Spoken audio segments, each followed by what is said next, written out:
Colin Cowherd shocked the WNBA, and Stephanie White may never recover from it. Colin Cowherd is back on the Caitlin Clark train, and he's back calling out the haters. Now, he wasn't the only one that decided to get in on the action, man, because NBC reporter Kate Scott also called out the WNBA for pretty much snubbing Caitlin Clark and always talking about her turnovers. We know Cheryl Suits is somebody that pointed it out all last year with her turnovers, and many other people that like to criticize Caitlin Clark and the things she does on the basketball court. Caitlin comes into the league, rookie sensation, year 2. Last year she's hurt. Year 3, okay, her stats are great again. When is she going to start winning at the next level? She has not won a playoff series yet. And so my take is she has her Pippin. Kelsey Mitchell was a player that got some MVP votes. Caitlin Clark came back in 2026 healthier, hungrier, and more dangerous than ever. She's breaking records, she's carrying this team on her back. So why does it feel like her own coaching staff is working against her? The sideline footage is real. The post-game silence is documented.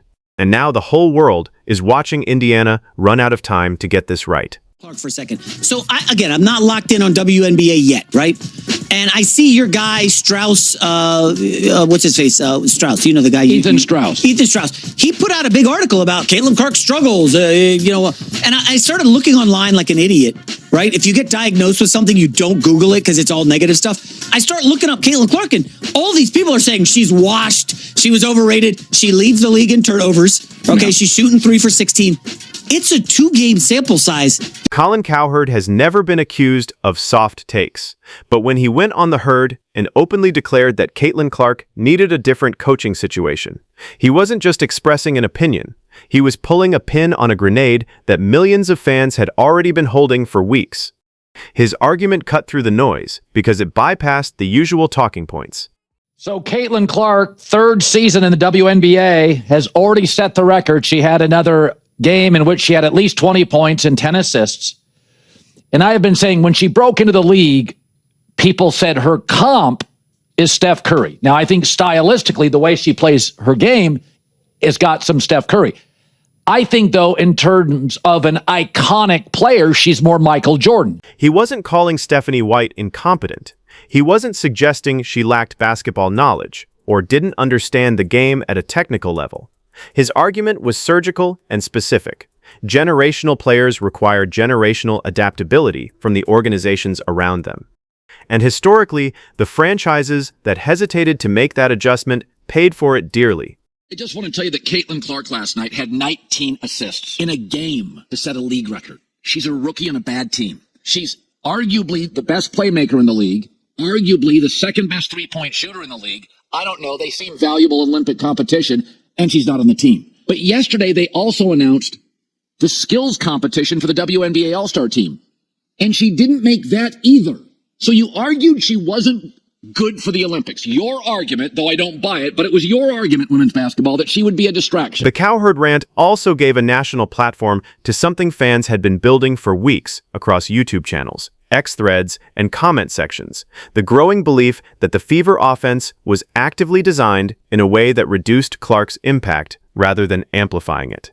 There were possessions where she went long stretches without touching the ball, despite being the most dangerous player on the floor. There were stretches where the pace slowed dramatically, neutralizing one of basketball's most electric transition players by turning her into a spectator within her own offense.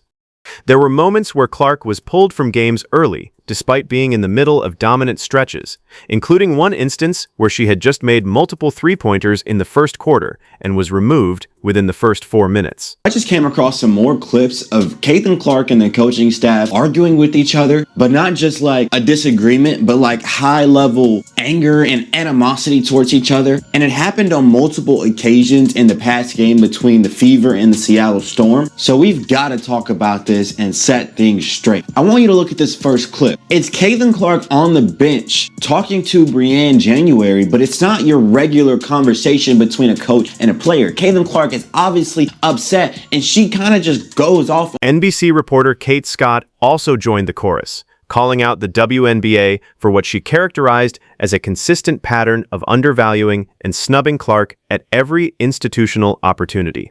When Clark wasn't included in the WNBA All-Star Skills competition, Despite being the most talked-about player in the league, the criticism stopped being about isolated incidents and started looking like a systemic problem. Cowherd named it directly on television: pettiness, gatekeeping, and a league that seemed determined to make its own superstar pay for the size of her spotlight.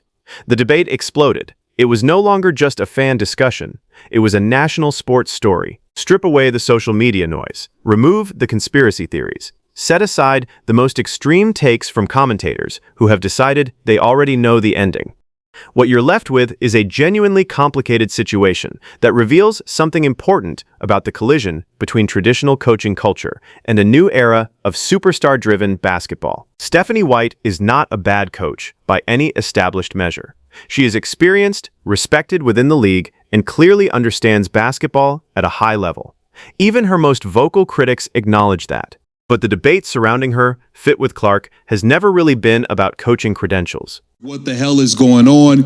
You also have to have a level of self-awareness of, hey, we're clearly not that good at our damn jobs. This thing does not stop at Stephanie White, Brianne January getting crashed out on because you deserve it. Don't you ever get in the GOAT's way.